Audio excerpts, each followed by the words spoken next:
BJP की तरफ से कोई ऑफर हुई है ज्वाइन करने के लिए अब तक? धमकियां बहुत मिली कि बीजेपी में आ जाओ, अच्छा रहेगा तुम्हारे लिए, तुम्हारे परिवार के लिए।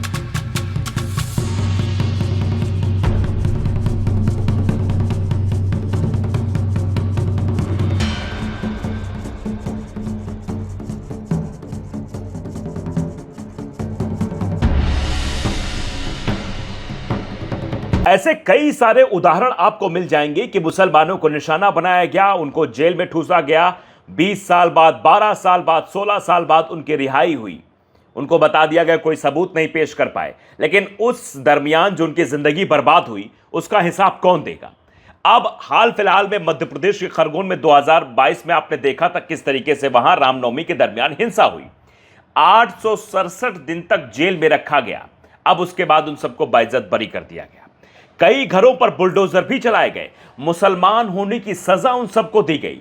अब उनके जिंदगी का हिसाब कौन करेगा? इस पर आज बातचीत करेंगे और साथ ही साथ बताएंगे कि प्रधानमंत्री नरेंद्र मोदी जी अब इंस्टाग्राम पर वीडियो बनाना सीख गए। चौथा वीडियो उनका सामने आया, इस पर लोगों की क्या प्रतिक्रिया सामने आ रही है। साथ ही साथ बताएंगे किस तरीके से अभिजीत दीपके ने कहा है कि आपके पोते की उम्र के बराबर लोग उन पर कार्रवाई मत करिए। इसी तौर पर मोदी जी को टारगेट करते हुए कहा, एक तरफ इंस्टाग्राम वीडियो बनाने में व्यस्त है, दूसरी तरफ तस्वीरें ये सामने आ रही है।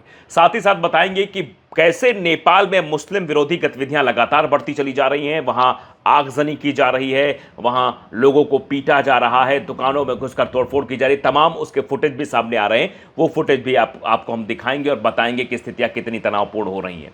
साथ ही साथ ये भी बताएंगे कि ये वही देश है जहां पर कावड़ियों को जो है वो सम्मान दिया जाता है, उनके हाथों में, उनके पैरों में जो है मालिश की जाती है, उनके ऊपर फूल बरसाए जाते हैं, लेकिन अगर कोई दाढ़ी पुलिस वाला रख लेता है तो उसको बर्खास्त कर दिया जाता है। ये वही देश है जहां मुसलमानों के साथ इस तरीके का सलूक किया जाता है। तो शायद नेपाल से भी बुरी स्थिति यहाँ की है, या आप अंदाज़ा लगा सकते हैं। अब नेपाल में तो अभी फिलहाल देखने को मिल रही है, लेकिन यहाँ वर्षों से चली आ रही वो तस्वीरें दिखाई देती है कि इस तरीके से मुसलमानों को हर समय निशाना बनाने की कोशिश की जाती है। और यही वजह है कि खरगोन में बुलडोजर चला दिया गया, सब कुछ हो गया, एक्शन हो गया, लेकिन उसका परिणाम क्या निकला? 867 दिन बाद जेल से बाहर आना। इसी पर बातचीत होगी। नमस्कार, आपके साथ मैं हूं आदित्य कुमार और आप देख रहे हैं the live TV. The live TV, सच सबसे आगे। सबसे पहले जिस खबर की बात, जरा देखिए, ये क्विंट हिंदी ने इस खबर को बाकायदे शेयर किया। इसमें तस्वीरें आप स्क्रीन पर देख पा रहे हैं। ये वही मुसलमान हैं, ये वही लोग हैं। इसमें से कईयों का नाम, अपना अपना नाम भी ये लोग बता रहे हैं। नौसाद हैं, सब अपनी अपनी समस्या बता रहे हैं कि 2022 में रामनवमी के दरमियान यहाँ हिंसा हुई थी, जिसके बाद पुलिस और प्रशासन ने 16 के करीब मुस्लिमों के घरों पर बुलडोजर चला दिया था। हिंसा हुई थी। उल्टा दर्जनों मुसलमानों को पेट्रोल बम रखने के आरोप में 867 दिनों तक जेल में रखा गया। अब कोर्ट ने 11 मुसलमानों को बरी कर दिया है। अंदाजा लगाइए आप, ये 11 मुसलमान बरी होकर आ गए हैं, लेकिन सवाल यह है कि इनके साथ जो हुआ, अब क्या होगा? 11 Muslim man cleared after years behind the bar in Khargone right case whose homes were bulldozed before trial। मतलब जब ट्रायल चल रहा था कोर्ट में, तो इधर इनका घर बुलडोज किया जा रहा था।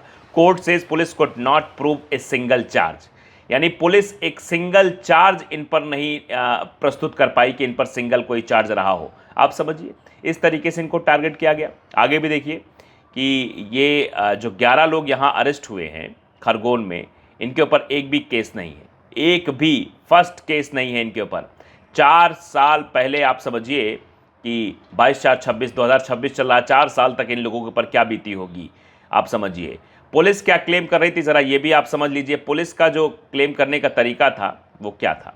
पुलिस ने दावा किया था कि पुलिस ने आरोप लगाया कि मुस्लिम समुदाय के एक समूह ने जुलूस के दौरान हिंदू घरों, पत्थरों और पेट्रोल बमों से हमला किया, जिसके बड़े पैमाने में नुकसान हुआ। आरोपों में दंगा, आगजनी, आपराधिक अत्याचार और विस्फोटक पदार्थ अधिनियम के तहत अपराध शामिल किया गया था। अब कोर्ट में जो अपील हुई वो जरा आप समझ लीजिए उसको भी, कि किस तरीके की चीज़ें वहाँ पर हुई। अभियोजन पक्ष के 13 गवाहों में से 8 शत्रुतापूर्ण हो गए और अदालत में आरोपी की पहचान करने से इनकार कर दिया। एक प्रत्यक्षदर्शी जो वहाँ पर था, पुलिस ने घटना के 51 दिन बाद एक बयान दिया और उसका नाम मूल प्राथमिकी में नहीं दिखाई दिया। कोई परीक्षण पहचान परेड कभी आयोजित ही नहीं किया, मतलब कोई परीक्षण नहीं किया गया, आइडेंटिफिकेशन नहीं हुआ किसी का। फॉरेंसिक लैब को घटनास्थलों पर पेट्रोल या कोई ज्वलनशील पदार्थ का कोई निशान ही नहीं मिला। जो आरोप लगाए गए वो निशान ही नहीं मिले, जो सीधे पुलिस के पेट्रोल बम के जो दावे हैं उनको खंडित करता है। जज साहब ने वहाँ नोट किया कि क्या कुछ चीज़ें हुई है। जज साहब ने बाकायदे कहा कि अभियोजन पक्ष का पूरा मामला इस विलंबित अनाम प्रत्यक्षदर्शी गवाही पर आधारित है, जिसमें 51 दिनों के अंतराल के लिए कोई स्पष्टीकरण नहीं है। इस आधार पर अदालत ने आरोपों को पूरी तरह से गलत पाया है और इन सबको 4 साल बाद छोड़ दिया गया। लेकिन सवाल ये है कि ये जो नाम हैं, ये जो 11 नाम हैं, जो 11 लोग हैं, आप बताइए ज़रा इनकी ज़िंदगी क्या होगा। इबादत है, सादिक है, अब्दुल्ला है, साहब है, शहरार है, फैज़ल है, आज़म है, शब्बीर, इमरान, मुश्ताक और राजिक। ये बरी हो गए। 462 से 887 दिन तक जेल में बिताए। जब तक अदालत ने फैसला तब तक उनके घर पहले ही उनके चले गए थे। अब वे दोषी साबित नहीं हुए हैं, निर्दोष हो गए, घर आ गए, लेकिन अब उनका घर नहीं है। समाज में उनके लिए अलग तरीके की अवधारणा प्रस्तुत कर दी गई। अब उनका क्या होगा? सवाल बहुत बड़ा है, लेकिन इन सवालों का जवाब कौन देगा? मध्य प्रदेश में जो ये कुछ हुआ है खरगोन में, और इस तरीके से वहाँ पर मुसलमानों के साथ हुआ, आपने तस्वीरों में माध्यम से देखा कि आज ये किस तरीके से लाचार नजर आ रहे हैं। नेपाल में भी ऐसी स्थिति, नेपाल की खबर पर आएंगे, लेकिन उससे पहले जरा मोदी जी का ये वीडियो जरा देख लीजिए। मोदी जी ने फिर से वीडियो बनाया, आपने सबने देख ही लिया होगा। अब लोग इस पर लिख क्या रहे हैं? आवेश तिवारी ने लिखा कि मोदी जी का पेपर लीक पर यह चौथा वीडियो आ गया। उधर अमित शाह दनादन बैठकें कर रहे हैं, जंतर मंतर पर बैरिकेटिंग की दनादन बिल्डिंग की जा रही है, कुलपतियों से विपक्ष के नेताओं को चिट्ठी लिखवाई जा रही है।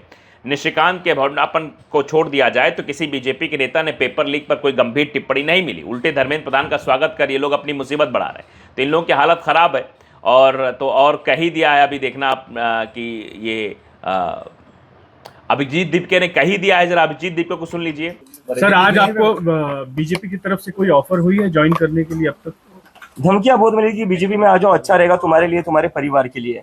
तो मुझे तो मतलब बहुत शर्म आती है कि इतने बड़े प्रधानमंत्री, इतने बड़े अमित शाह, उनके पोते की उम्र का मैं हूँ, उनके पोते की उम्र के बच्चों को इस तरह की धमकियां देते हैं। मतलब क्या फायदा तुम्हारे इतने बड़े प्रधानमंत्री या गृह मंत्री होने का, अगर तुम्हें बच्चों को इस तरह की धमकियां देनी पड़ती है। समझ रहे हैं आप? बीजेपी में आने का ऑफर, धमकियां मिल रही थी अभिजीत दीप को। तो अभिजीत दीपके ने कहा कि पोते की उम्र का हो, इस तरह धमकियां नहीं देनी चाहिए। और लोग लिख भी रहे हैं कि पोते की उम्र के बच्चों पर तानाशाही। सुप्रीम कोर्ट के न्यायाधीश साहब ने कहा था देश उल्टी दिशा में चल रही है, इस वायरस को वोट से ठीक किया जा सकता है, दूसरा कोई दवा नहीं है। तो आप समझ लीजिए क्या देश में स्थिति हो रही है। चलिए, अब आप जान ही रहे हैं कि क्या हो रहा है। और प्रोफेसर मुकेश कुमार ने बाकायदे लिखा है कि गजब आलम है। जो प्रधानमंत्री आधी रात को पेपर लीक पर वीडियो बना के डाल देते हैं इंस्टाग्राम, वो संसद में उसी बिल को जो पेश हो रहा होता है उस बिल में मौजूद नहीं रहते हैं, नदारत रहते हैं। जिस प्रधानमंत्री ने वंदे मातरम के नाम पर विशेष सत्र बुलाकर घंटे भर कांग्रेस को कोसा हो, वो बिल पेश होने के दरमियान गायब रहा। ये साफ तौर पर दर्शाता है कि 12 साल में ऐसा पहली बार हुआ है। क्या ये डर है? क्या ये भय है? ये भय के कारण किया जा रहा है, वीडियो बनाया जा रहा है, वो भय दिखाई दे रहा है? क्या चीज़ें हैं? ये सवाल है। अब नेपाल से कई तरह की तस्वीरें, तमाम तस्वीरें आपको हम दिखाने की कोशिश करते हैं। देखिए ज़रा किस तरीके से वहाँ पर जो तस्वीर हमने आपको दिखाई कि आगजनी हुई, नेपाल में किस तरीके के हालात बने हैं। लगातार वहाँ जो है मुसलमानों को मारा जा रहा है, मुस्लिम विरोधी लिंच करने की कोशिश कर रहे हैं। नेपाल सुनसरी कप्तानगंज इलाके से मुस्लिम लड़का बाइक पर 2 महिलाओं को लेकर जा रहा था, तभी दहशतगर्द वहाँ पर आ जाते हैं, उन पर हमला कर देते हैं। तमाम तस्वीरें आप ये देखिए कैसे जो है मस्जिदों पर हमला किया जा रहा है।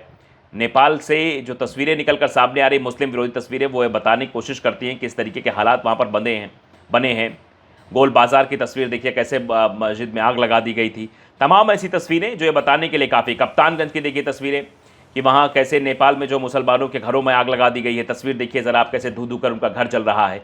तो ये तमाम तस्वीरें क्यों आ रही हैं, ये क्यों हो रहा है? आप जानते हैं कि बच्चों पर तानाशाही इधर की जा रही है भारत में, उधर वो सब कुछ हो रहा है।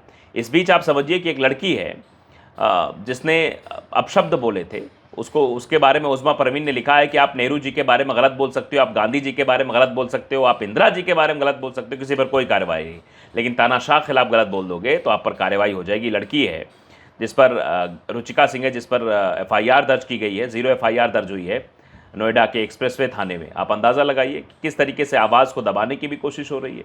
ये वही देश है जहाँ पर आप नेहरू जी को खड़े होकर बोल सकते हो, गांधी जी को बोल सकते हो, लेकिन अगर तानाशाह खिलाफ बोल दे तो दिक्कत हो जाएगी। ये वही देश है जहाँ पर देखिए एक तरफ तस्वीर है कि बम भोले के नारे लगाए जा रहे हैं और बम भोले के साथ दौड़ते हुए नज़र आ रहे हैं।